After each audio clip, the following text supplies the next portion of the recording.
queria saber o seguinte. Então você começa com essa escola e como você vai pro digital? O que acontece? Foi muito louco isso, porque quando a gente começou... que ano então esse daí? A gente tá falando disso em 2014, 2015 mais ou menos. Aí eu conheci...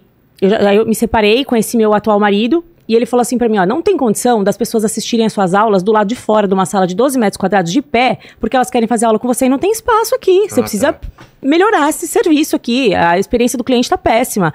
As pessoas num quintal cor de barata, de pé, assistindo a aula, não faz sentido. Isso aqui tá uma merda. E eu falei, tá, mas o que eu faço? Ele, vamos pra uma unidade melhor, vamos procurar um lugar. Aí eu falei pra ele, bom, então me ajuda, eu não entendo nada de obra. Ele foi, procurou uma casa, um sobrado ali, a gente achou e fez a nossa primeira unidade de verdade. A gente fez uma unidade com sala de aula. Já pensando como escola. Só que qual seria a tendência naquele momento? Virar franquia. E muitos empresários vinham até a gente ali por conta do sucesso que a gente estava fazendo, porque tinha muitas escolas de inglês. Bifester. Muitas escolas ali que estavam perto da gente começaram a perceber, pô, quem são eles? Que nome é esse? Ninguém conhece. Todos os nossos alunos indo para lá e a gente está sem movimento, aqui essa escola bombando. Quem são eles? E as pessoas que eram investidores, que começaram a procurar a gente para fazer franquia da nossa escola. Eu cheguei em casa para tomar uma decisão se eu ia entregar a escola para um investidor ou não. E aí eu vi meu filho bem pequenininho mexendo no celular assim com o dedinho. 3 anos de idade ele tinha, 3 ou 4 anos assim. Aí eu falei assim, cara, eu não vou fazer franquia. Eu vou pro digital. Você quer saber? Franquia não é o negócio. Essas pessoas, essa galera no futuro vai estar tudo na internet. O que eu tô fazendo? Pegando espaço físico, tendo despesa de aluguel, colaboradores em todo o Brasil. Eu vou ficar maluca. Pra quê? À toa? Pra ter limitação de números de alunos por unidade? Não vou fazer isso, não quero. Cancelei com o cara e falei, vamos pra internet.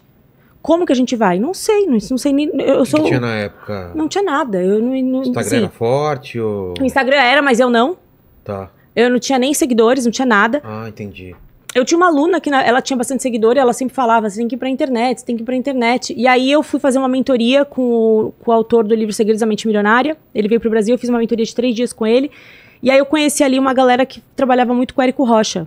E eles falavam muito da tal de fórmula do lançamento. E eu comentei com eles, eles falaram, vamos estudar esse negócio aí, vamos ver como é que é. Fizemos nosso primeiro lançamento, o primeiro lançamento mesmo, e aí, tipo, foi um arraso, assim, um negócio surreal. Tinha uma demanda aí que você nem imaginava. Que a gente vendeu em 3 dias o que a gente não vendia em meses, assim. Eu falei, gente, esse negócio aí é a internet mesmo. E as pessoas começavam... Negócio da internet aí, né? Isso é bom mesmo? Eu comecei a ver dinheiro que eu nunca tinha visto na vida. Eu falei, gente do céu. Eu falava, não é possível, Deus abençoa mesmo aqui. Eu falava, nossa. Eu comecei a ficar maluca, assim. Eu falei, é isso que eu quero.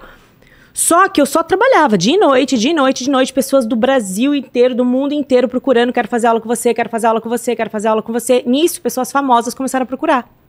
Eu sei que eu ouvi dizer que seu método é o mais rápido, quero saber, que eu que criei o método. Quero saber. E a gente começou a ensinar, e essas pessoas começaram a falar da gente na internet. Tipo, de graça mesmo, a gente nunca pagou.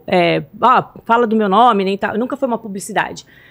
E aí, a gente começou a ficar muito conhecido, e um cara de uma revista em São Paulo, da Veja, ele chegou e falou assim, ó, ele foi em casa entrevistar a gente e falou assim, você que é a teacher dos famosos? Eu não era. Ah, não tinha esse título? Não. Eu falei, olha, eu não era, mas a partir de agora eu sou, pode colocar na matéria que eu sou. Aí comprei o nome, peguei o nome pra mim e mudei tudo, @, mudei a marca e comecei a usar Teacher dos Famosos. E aí começou a virar muito o Teacher dos Famosos. E aí veio pandemia. Aí a gente deu um boom absurdo na pandemia, porque as pessoas estavam em casa e queriam estudar inglês com a gente, de todos os jeitos, não perder tempo, né? E aí, com esse negócio de famoso, todo mundo começou a querer fazer muita aula de inglês com a gente, porque os famosos aprendiam muito rápido e falavam, gente, tô fazendo aula com ela e tal, e não sei o quê. E foi assim que a gente chegou até aqui. E o que tem diferente no método que você não via nos outros cursos de inglês? Porque você deve ter feito uma pesquisa também. Foi. Eu fiz Berlitz, fiz CCA, fiz uma pancada de coisa quando era mais novo. Então, o que acontece? Quando eu comecei a trabalhar com... Peraí, todo mundo vai ouvir, né? Não tem problema. Quando eu comecei, eu já sempre dei aula, e dei aula em muitas escolas. Quase todas essas escolas de nome, eu dei aula de inglês. Eu já queria ser professora de inglês, eu já queria ter uma escola, e eu sabia que eu precisava ter repertório. Entender como é que funcionava. Eu trabalhei como recepcionista, como vendedora de curso de inglês. Eu precisava ter repertório para entender como funciona uma escola. E antes de errar na minha, é melhor eu errar sendo supervisionada na escola das outras pessoas. Ou ver o erro do que eles estão cometendo. Também. E eu comecei a entender o que funcionava e o que não funcionava. Uma coisa que todas as escolas tinham em comum: em inglês é proibido falar português em sala de aula. É mesmo? É. Era a regra, assim. Era a regra. E essa é a primeira regra, que é o primeiro erro. É o primeiro erro. Mas você percebeu é o que mais isso tira logo? Eu percebia isso no meu primeiro dia com todas as turmas. Eu via e dava dó, porque você via pessoas com potencial que não se desenvolviam por conta do método tímida errado. Errar. Você via que o emocional... E as escolas não tinham nada associado ao conteúdo de inteligência emocional. As pessoas precisam estar com o emocional associado ao aprendizado de... Cara, inglês é comunicação, é socialização. Como que você não vai dar conteúdo de inteligência emocional associado a isso? É impossível. É um tiro no pé. E aí, só que sem a internet, as pessoas não sabiam o que funcionava, o que não funcionava. O que elas acreditavam é o que era vendido no balcão. Claro. Inglês e imersão. Você fala inglês desde o primeiro dia. Mentira, não fala. E aí eu comecei a entender que aquilo era um erro gigantesco, perto da forma como eu tinha aprendido e tal. Eu aprendi para ser médica e eu desisti da medicina para ser professora de inglês.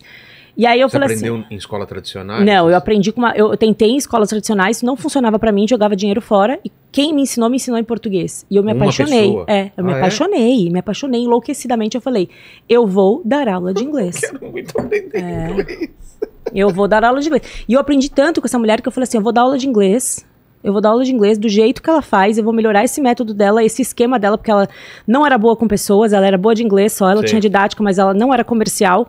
Eu falei assim, eu vou fazer esse negócio um negócio gigantesco. Eu tinha 18 anos quando eu pensei isso. Eu já sabia o que eu queria desde aquela época. Eu falei assim, cara, eu vou fazer um método animal, vai ficar muito louco. E eu começava a pegar tudo que eu colhia, assim, no mundo inteiro, assim, de quando eu viajava, de quando eu trabalhava. Eu trabalhei fora, eu fui intérprete em Nova York, eu trabalhei com deficiente visual. Eu fui intérprete no Instituto de Treinamento de Cão-Guia. Então, tudo que eu fui aprendendo sobre comunicação, sobre desenvolvimento, eu fui colocando no método. E aí, conforme as coisas iam acontecendo dentro do método, dentro dos erros que eu ia percebendo daquilo, eu fui construindo o meu próprio método para essas pessoas que iam chegar. Entendeu? E aí as pessoas foram divulgando demais, foram falando do método e foram falando, caraca, olha isso aqui foi virando demais. E um dos primeiros erros que eu removi, que eu falei, isso aqui não vai ter no meu, a gente ensina em português, para básico. Para fazer sentido para você. Tá. Então, no primeiro dia, eu te ensino o que você aprenderia em 2 anos de qualquer escola. Comprovado. Se eu não te ensinar, eu te devolvo o dinheiro. É não. É. É não. Verdade. Sério? Sério.